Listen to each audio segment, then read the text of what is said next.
good evening, welcome to Melbourne After Dark. I'm your host, Mech. I figured that, even though I said I'm not planning on playing through this game completely, I might continue with a few more videos of it, just to get a bit more into the game and to at least get some kind of work schedule going. So, if we continue where I left off last, we were up to the Third World Crisis of Faith. Let's continue. I have a disturbing vision. The Chumara tribe turned my own followers against me when I attacked. I must find a way to reach their vault of knowledge and learn how to use this power against them.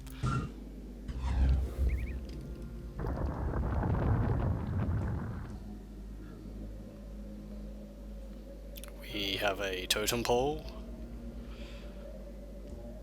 The aforementioned vault of knowledge.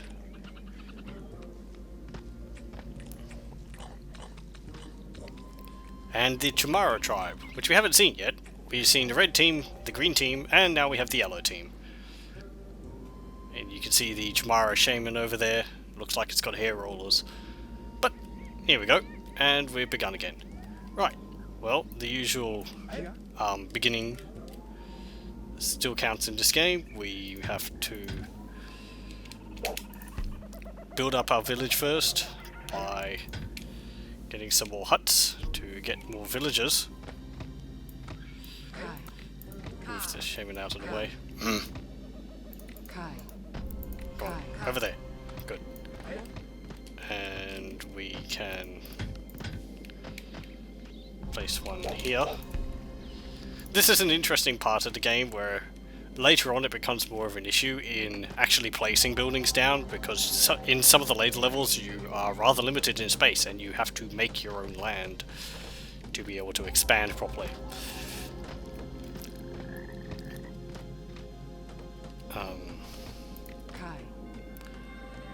Over there we have the totem pole. We won't worship at that yet, because totem poles tend to trigger the AI to start doing new things. Most of the time it tells the AI to start attacking, at least from a new direction. Over here we can see something new. These wild men, a native, used the convert spell to convert him to a brave. These are like...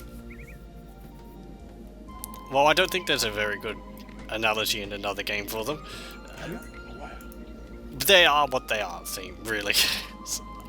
Honestly, they're wild men. They wander around the world, and when you have the convert spell, which we don't have yet, there should be a way to get them. Maybe? I mean, I know that there is a spell later available in the game, but I don't think we actually have a way to get them at the moment. Oh well. So, what we do is we'll build another hut, or 3. It's good to have a large number of huts, that way you get a larger population, which means that when you inevitably lose some, it is less of a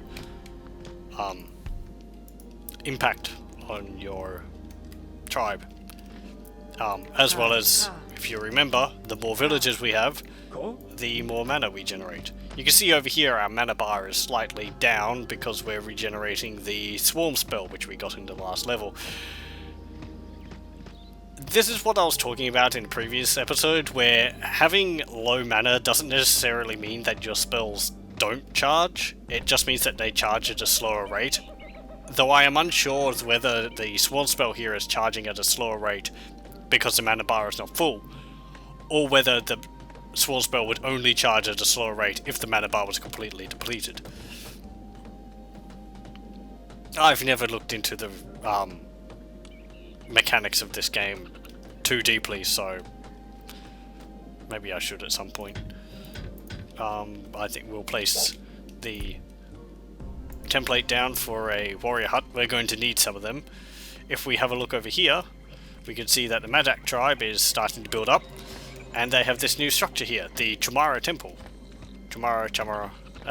I tended to think it was pronounced Chumara when I was a kid, but oh well, doesn't really matter.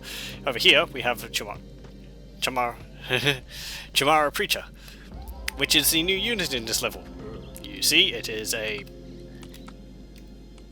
well, it's a preacher. He's a book. He's got a mitre hat, and what he does is when your braves go near him, he starts chanting and eventually converts them to the parent tribe. Like combat, you cannot take your villagers away from the preacher once they have started being converted. You have to interrupt the preacher through other means. The swarm spell is a good method of doing this.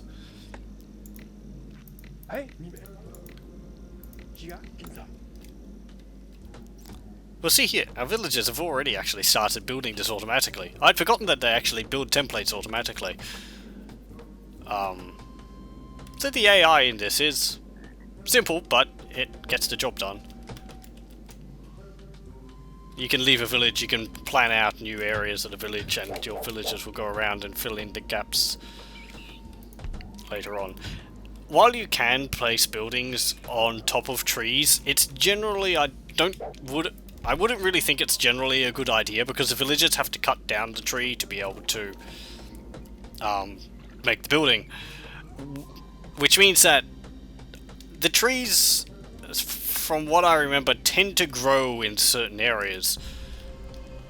So if you cover up this area here, then new trees won't grow around this area because there's a building there, and so you'll have a bit less wood around the place. Not that we're really starved for wood, there's a lot of trees all over the place, and they tend to grow back fast enough that, yeah, it's not really a problem, but when there's larger spaces of area, you can build on top of the trees. It's just, if you've got a limited space, then it prevents your braves from having to wander, say, all the way over here to get a tree, and then that provokes an attack from the other tribe.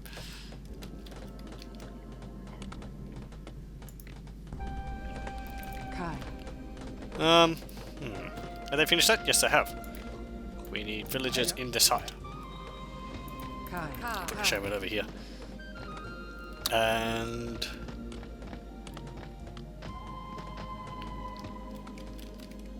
this is a slight annoying factor of the game. The villagers are always going in and out of the buildings, so it can sometimes be difficult to get a good idea of which ones are at rest until they've upgraded all the buildings. Because it will be like, they'll finish upgrading all these buildings, which are all level 5 already. But then you'll see they'll start upgrading these ones. And when a house is upgraded, it sends one villager out to collect some wood. So, and they wander around upgrading other people's houses as well, so I'll just grab. You always want to leave some to be able to do manual labor around the place to get your village rolling. We'll make 5 warriors. Chamara have... They have no warrior training hut yet. I think from what I remember, you can tell where the other tribes are placing buildings. You can't actually see the template on the ground. I can't place it over here because it's too far from my other buildings. But I think if you leave your mouse over an area, sometimes it will pop up saying, you know, large say like Chamara hut plan. But even though you can't actually see it, it can give you an idea of where they're expanding to.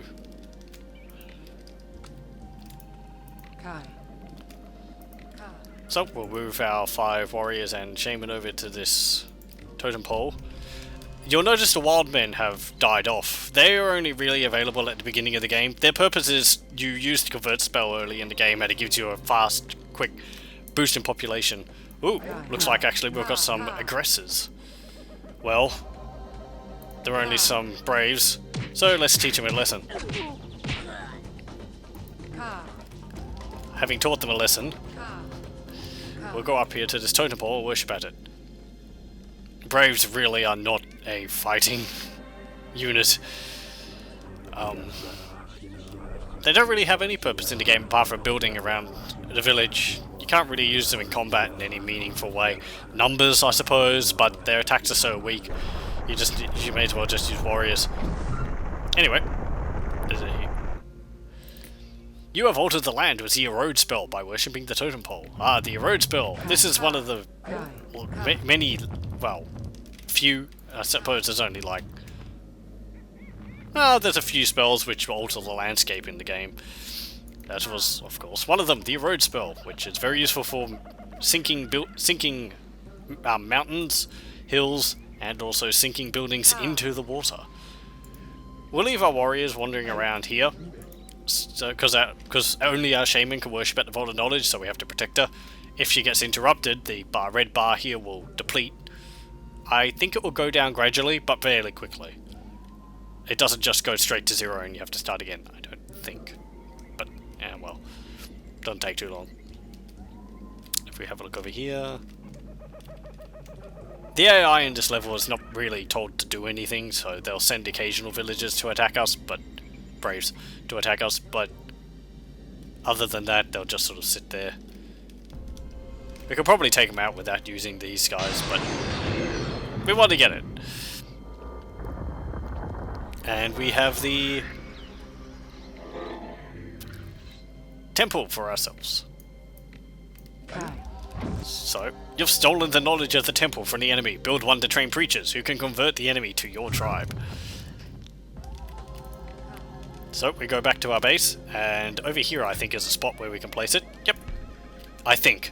I seem to remember that this spot actually caused it to... go wrong.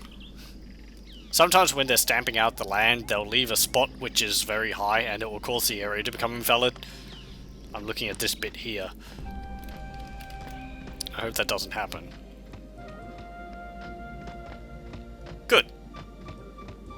Oh, that bit. Nope. Okay. It sometimes happens. Only if you place a building on, like, you know, something like this. There is a limit to how steep a place you could put a building on, but it's kind of lenient, especially if there's a gradual inclination. So, preachers are... Well, I'll talk about them in a bit when we get the first one. Oh, hang on, I hear something. We have attackers. Our braves will deal with them. There's no warriors, so they'll just have a beat up. There we go. This may be a good actually a good moment to set up a patrol route. There's no real reason to do so in the level. These early levels are really easy, so. But it looks neat. There we go. So we have a warrior. We have a temple now. I think I'll build 4 shamans, and I'll put the rest of these as warriors. The max population in this game is 199, 200 including your shaman. You can get over that by using a spell called Hypnosis later on, but that involves hypnotizing a whole bunch of braves or enemy units and then defeating the enemy, which causes all of the hypnotized units to instantly convert to your side.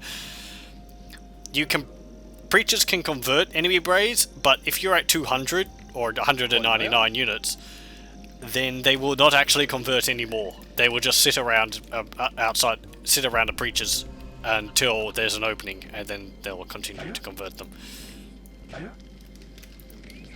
So, grab our villagers and our shamans. I will show what the shamans do. Shamans also have another purpose.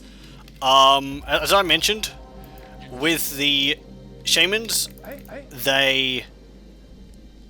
Well, I'll show you what they do. Right? You see that? They sit down and they start preaching to him. However, you could use another preacher, who can't be converted by an enemy preacher, to interrupt it. And once he's interrupted, they all get up and beat him up. This is part of what I liked about Populous. I like about Populous in that it requires the usage of all the units in the game to be able to make to be maximum efficient. To be maximally efficient. Because you need preachers to counter preachers, warriors to counter warriors, and other lady units. We'll see here, they start preaching. They sit down, listen to the preacher, and we should see some of them getting converted eventually. There we go. And they promptly go over to a house and start beating up their friends. Previous friends. They now follow us, and our shaman.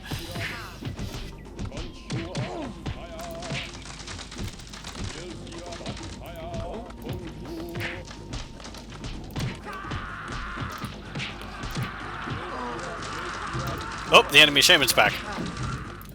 Probably means he's going to start chucking some spells. Blast is not generally a good spell to use when there's preachers around, because Blast has a large, like we just saw there, large area of interruption, causing units to bump around the place. I'll show you over here. See, they go, ugh. It interrupts the preachers fairly easily, so... Anyway, I think we've nearly dealt with Shichomura. There we go. And level complete.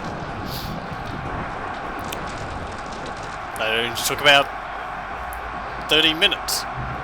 Yay! And we're all happy and cheering and doing Congo lines, probably. Nope, no Congo lines. One will form eventually. Ah well, let's move on to the next level.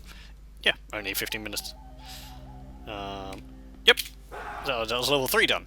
Now let's move on to level 4, Combined Forces.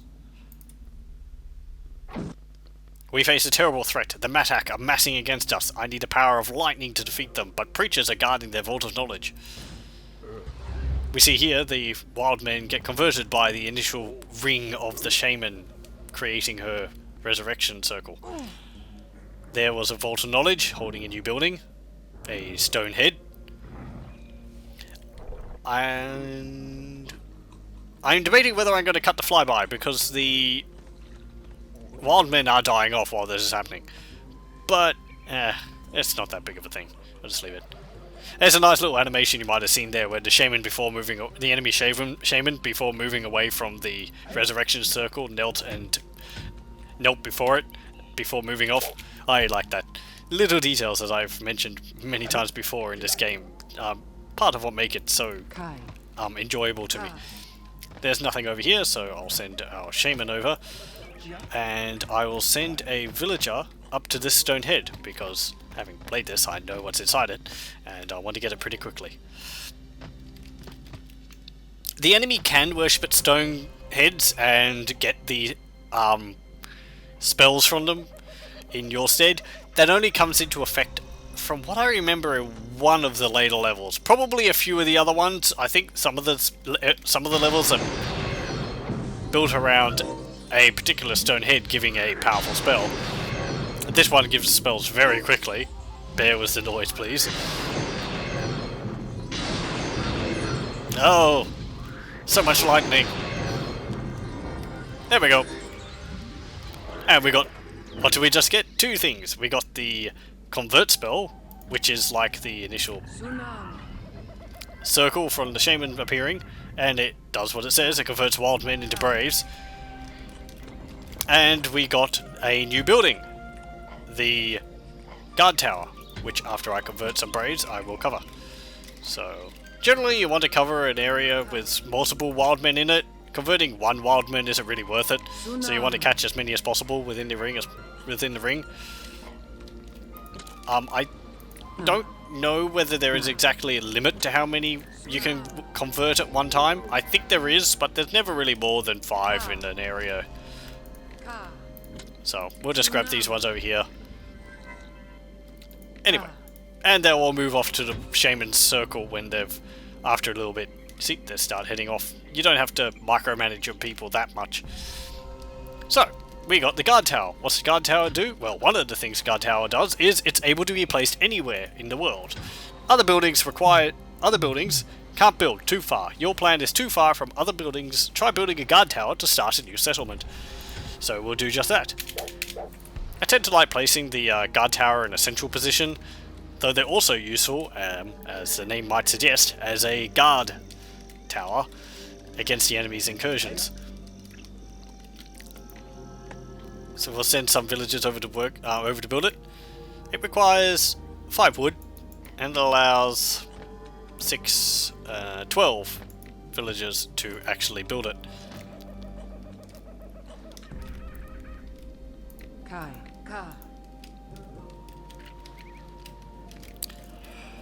But they'll start building that, pardon me. And once they finish it, we'll be able to expand our village. They should get it done. Yep, nearly done. You can see over here the Vault of Knowledge with the lightning spell on top of it, which we had in the first level. Right, they finished the guard tower. The guard tower actually has a number of different effects depending on which villager you put into it. If you just put a brave, it acts as a guard tower. You can see the brave in there sitting in there at the top. If we zoom out to the world view, we'll see that it's got this blue ring around it.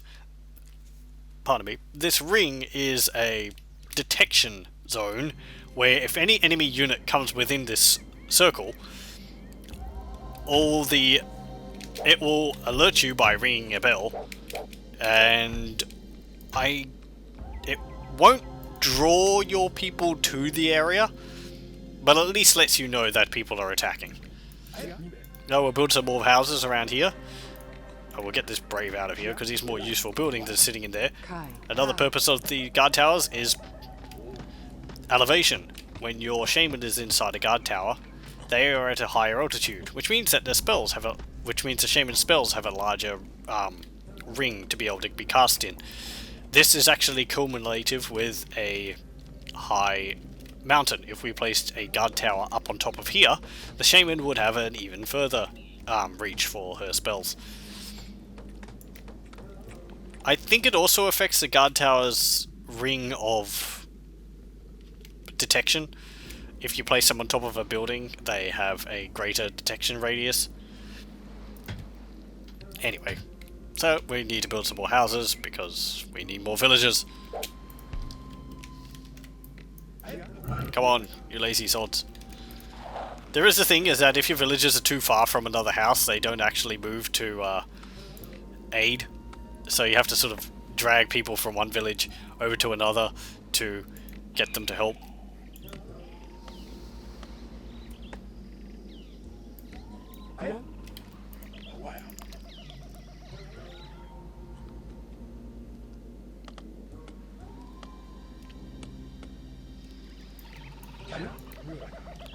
So we move back and get these 4 to work on this template here.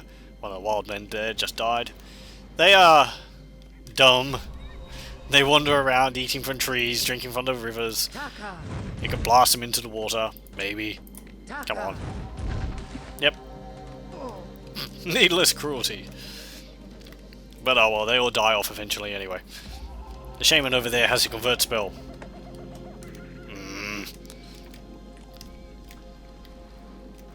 We see here the AI using the guard posts. These are preset. They always put them in these positions. So you got them, you know, dancing around the fire here, and with 2 here and here. And I've got a shaman, preacher, sitting there. We have 3 houses out of 4. This game is a bit slow, but I find its pace enjoyable. Your braves will not be able to handle the enemy on their own. Build a warrior training hut to train some warriors. Yes, thank you very much. I will actually start building one. As I said in the last level, it's always good to have a surplus of braves. That way, if your villagers die, you have ones to replace them. Come on, get back in there. Oh, there's another one. No. Crap. We go back. I think another one just spawned. You can actually click on the mini-map up there to fast move around. Is there anything else about the UI which I haven't already covered? This little button here, the Command D toggle, toggles between on-screen or global followers. So if I move away, you can see that there's only 4 villagers inside here. 1 villager, 2 villagers, 6. It's not terribly useful. You tend to want to draw from the pool, and it will select the villagers from ones, I believe from ones in your sight anyway. I think it also selects ones which are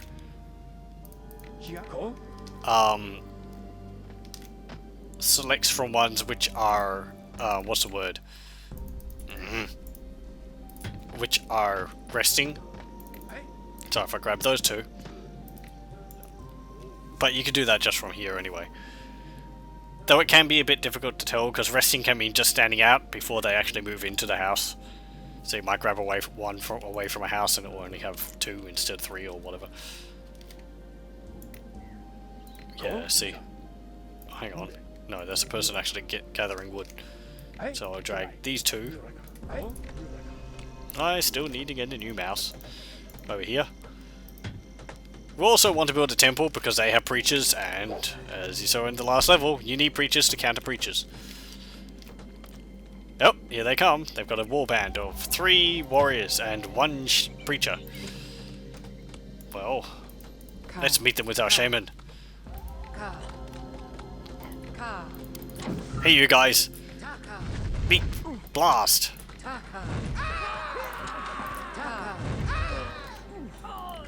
Oh, we got rid of the preacher. Blast doesn't do too much damage. You can't. There is friendly fire in spells. Oh, we killed one of our own braves. Oh well, casualties of war. You can hurt your own your own followers with spells. It does a lesser amount of damage to them than it does to the enemy. But some spells kill indiscriminately. So you have to make sure either your followers are far away enough from a spell before you cast it, or are protected so that they aren't affected by it. Or you could just cast it anyway. I mean, they respawn, so. But it takes time to train them all up.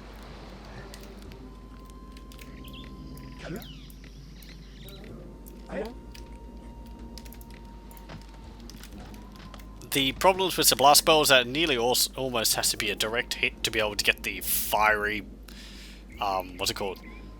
Get the fire trail on the units, which shows that they've been properly hit by it. Otherwise they just sort of tumble around. And that doesn't really deal too much damage. Even less than the blast spell already does. The lightning spell is a much more offensive spell than blast. Blast is good for breaking up formations and knocking people around. Lightning spell is good for killing people.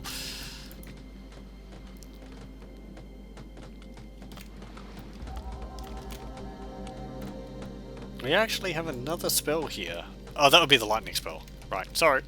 I thought that there was another spell that I hadn't seen yet. My memory fails me. You also see here the villagers still worship around the shaman even though she's inside the guard post. We'll grab 4 villagers. Oh, they all come out of that house. Okay, come on, move in.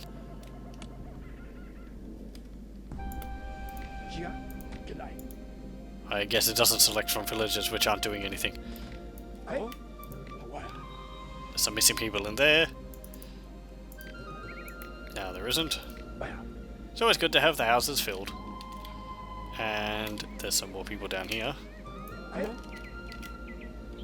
We have 3, 4, 5. We'll make some more warriors to go with our 4 shamans. Ah, yeah. Preachers! Preachers! Don't have this much problem with remembering the names of the enemies. Oh, here they come again. Water. The greatest threat to all enemies within the Populous. You heard there the gong, that is the enemies coming too close to the guard tower, and it telling, hey, there's enemies coming. Thankfully, I had already seen them. Because I am eagle-eyed.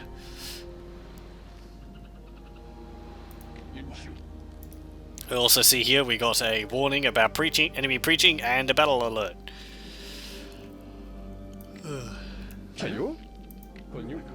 So, we have our collection of followers here, and we'll put our shaman into the mix.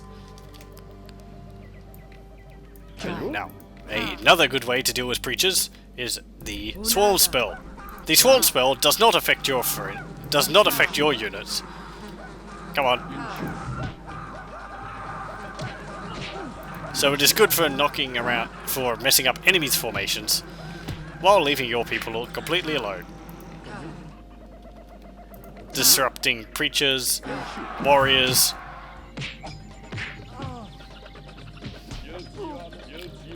We'll leave them worshipping, and we'll go in and grab the lightning spell while we gain some new followers. Oh, they're actually coming to attack us. Come on! Into the water you go. And splash. I have to learn how to swim somehow.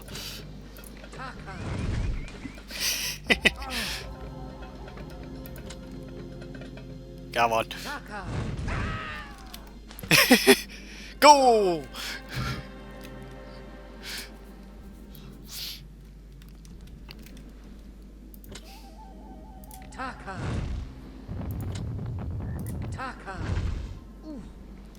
They can't come into the they can't come in here. Quick, quick. The amount of time it takes for a villager to actually get converted is variable. Sometimes it takes quite a while. Other times it is near instantaneous. So you would tend to want to get the enemy preachers to stop as fast as possible.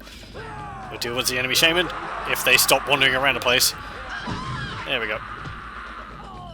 No, they're going to continue doing a shimmy.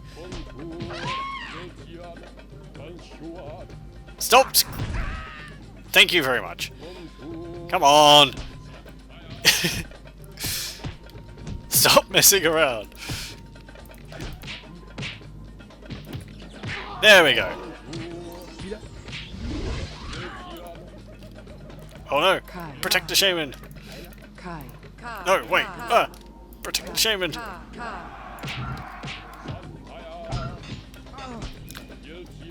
Fights always break off into little groups of 3 versus 1. Nah, we'll just convert him. I mean, we'll just beat him up. There we go. And we'll move on. We got the lightning spell after all that little sortie. Very useful for burning buildings. It does knock enemy units around. Not as much as a blast spell. It is primarily useful for killing groups, tight groups of enemy units. Oh, we see one of our guys just got converted, I think. As well as sniping shamans. If my shaman wasn't being beaten up, we can get over there and we can lightning the enemy shaman. Oh, come on. Stop this.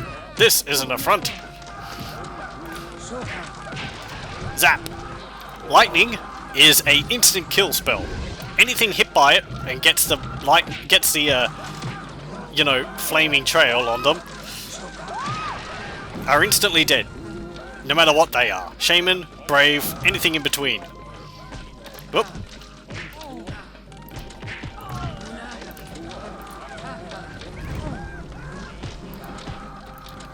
Enemy shaman.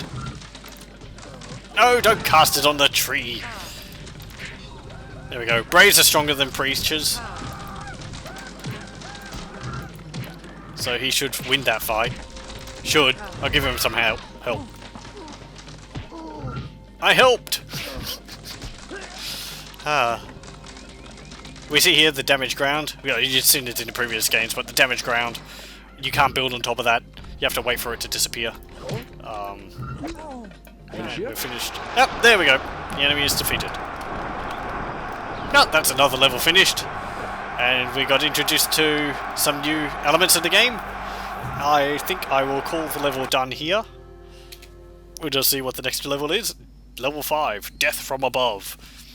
Yeah, I think this is a good spot to leave it. So, I will see you next time, and thank you very much for listening.